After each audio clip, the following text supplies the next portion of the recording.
Welcome, everyone. Today, I'm doing something a little bit different. This will be the first time that I do a ranking video on here. It's different from my top 10 lists. I'm not doing a top 10 here. I'm just ranking a franchise from best to, I guess in this case, worst to best. I was wanting to do that for Friday the 13th last year, but I didn't really have much time, so I'll do that this year after I review Freddy vs. Jason, and at the same time, I'll also do a ranking of the Nightmare on Elm Street films, because I'm just going to give something away from my 31 Days of Spooks this year. I'm doing the Nightmare on Elm Street movies this year. I think I've already said that, like, near the end of 31 Days of Spooks last year, but yeah, I'm reviewing the Nightmare on Elm Street films this year, which means you'll be getting my review of Freddy vs. Jason this year as well, which is a nice bonus. But yeah, today I'm ranking the Transformers films. Hell yeah. Yeah, I got 7 movies to rank. There could be 8, because I could have included the animated film from the 80s on here. But I haven't seen that movie since I was a kid, so I can't fairly judge it. I might watch it at some point and give my review on it, but for right now, I'm just ranking the live action ones. The 5 Michael Bay films and the 2 others that came out after them. Alright, so, yeah, without wasting any more time, I'm going to start the ranking now. So, yeah, I hope you enjoy it. Number 7. Transformers The Last Knight. Yes, this is the worst one.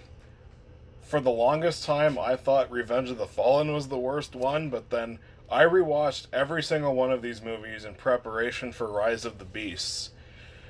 And wow, this was so much worse than I remembered it.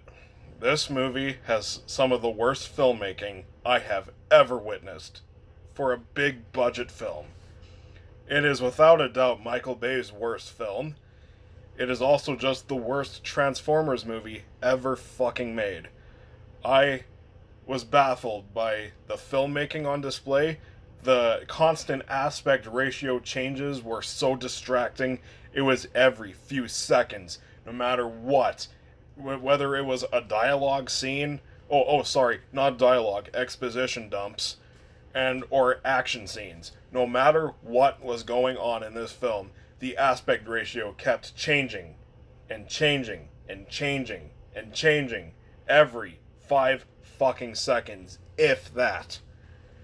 It was so distracting. And, fuck. The non existent plot, the stupid characters, and the total fucking waste of Anthony Hopkins. Optimus Prime is barely in the film. He is on the poster and the Blu-ray cover more than he is in the actual movie. And don't get me started on that evil Optimus Prime thing during the movie where he's fighting Bumblebee, and suddenly, because Bumblebee is like, hey, Optimus, don't do this, we're friends. Remember, we're friends. And then Optimus Prime is pretty much like, oh, sorry, bro. Yeah, I forgot we were friends. Like, holy shit, dude. Fuck this movie. Number 6. Transformers Revenge of the Fallen. Yes, it only moved up 1 in the ranking. That shows you how good this movie really is, right? Well, Transformers The Last Knight is definitely the worst in terms of filmmaking. This is the worst in terms of writing and humor. This movie is one of the most annoying films I have ever sat through in my entire life. While I will say the action is pretty good in this film, the humor is so bad. It is cringeworthy, and it is annoying as fuck.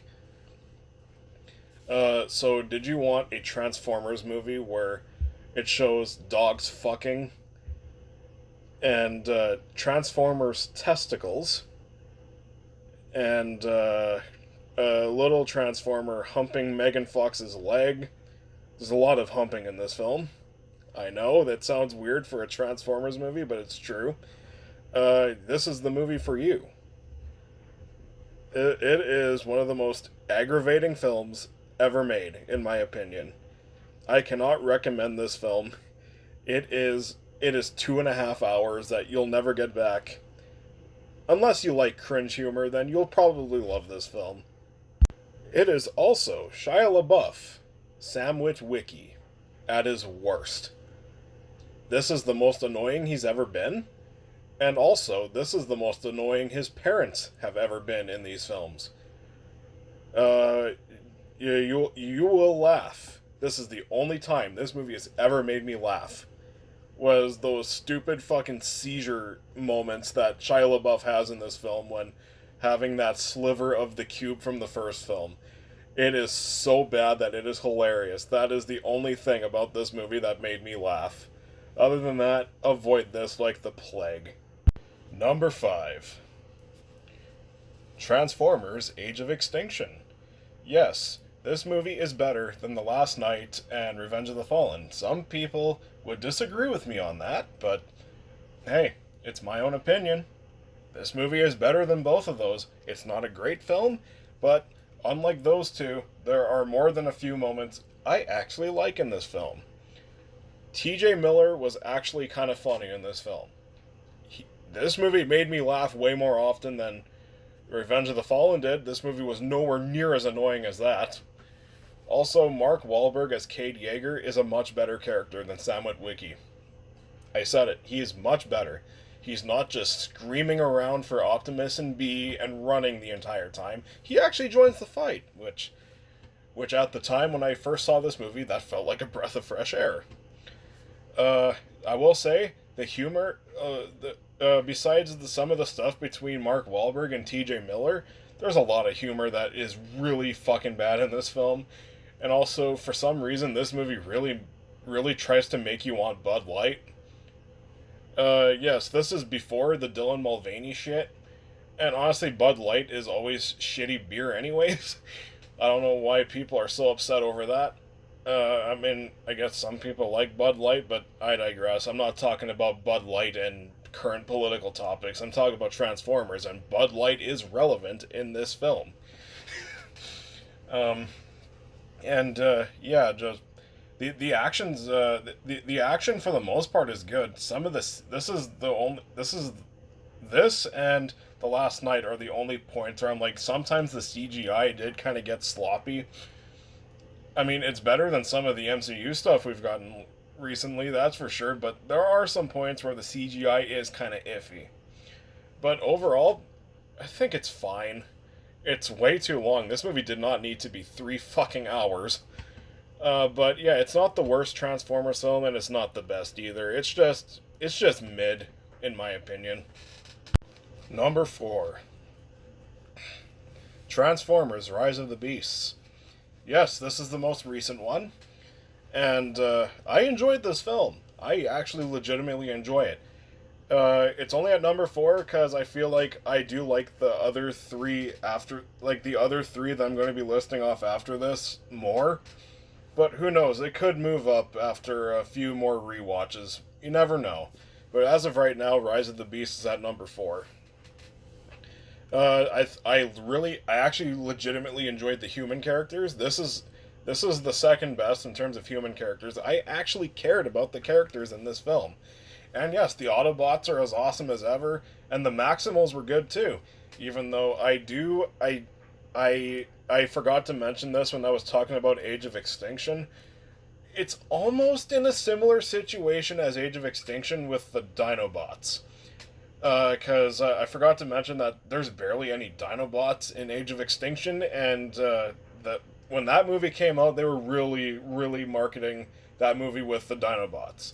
There's way more Maximals here than there was Dinobots in Age of Extinction, but this movie definitely could have used more of the Maximals. But it's just me.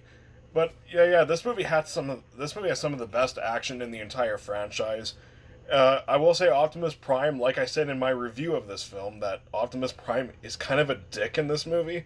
But yeah, it's a fun time. It's a fun way to kill off 2 hours.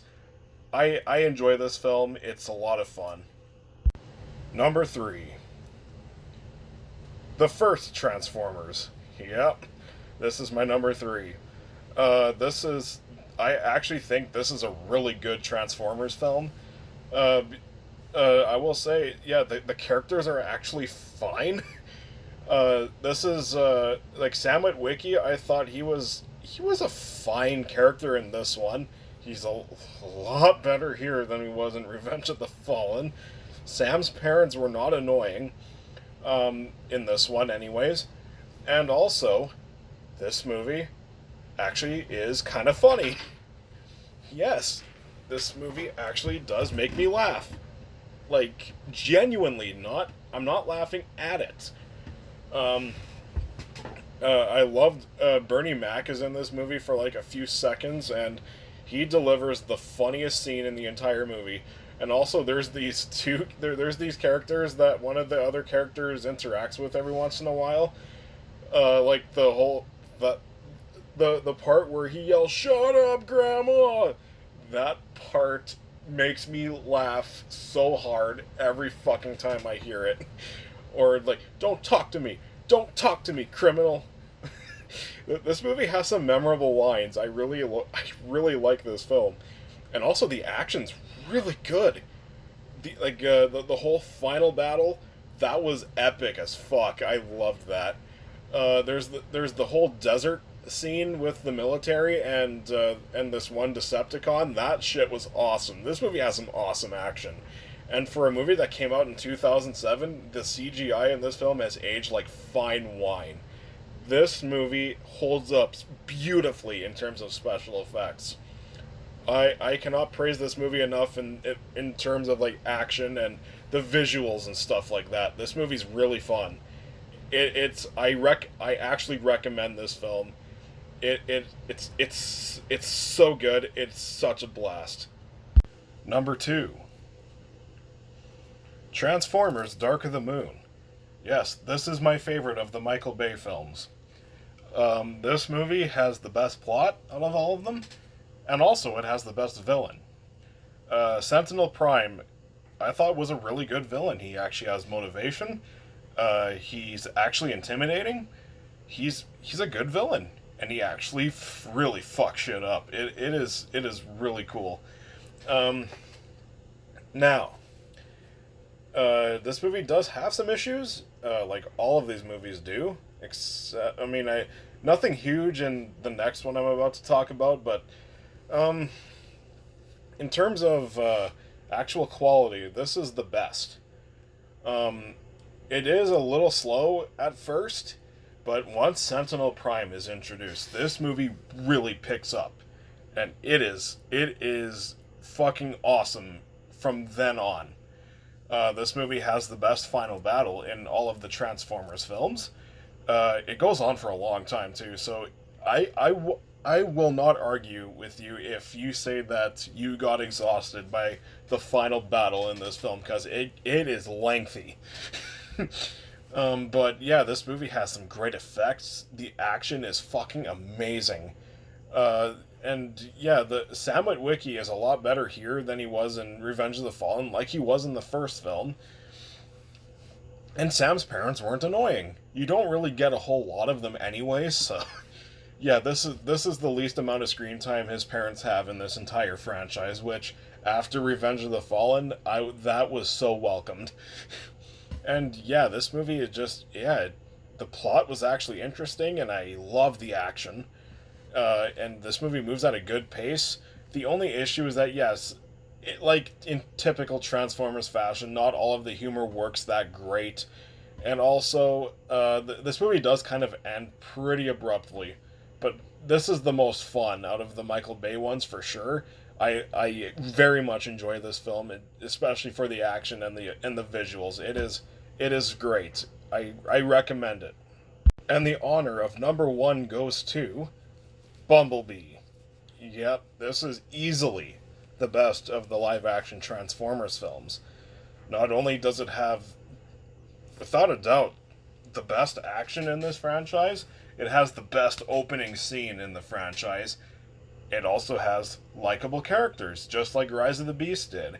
And it has heart. it basically, this movie's kind of like a cross between like the Iron Giant or E.T. mixed with Transformers, and it works. It doesn't feel derivative, like not too derivative, anyways. It actually felt fresh for Transformers standards, that is.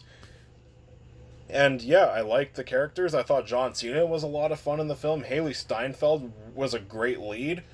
And yeah, the action was so much fun. It's short for a Transformers film. It's under 2 hours, which that definitely felt like a breath of fresh air, especially after something like Age of Extinction, which was 3 fucking hours. It's actually a very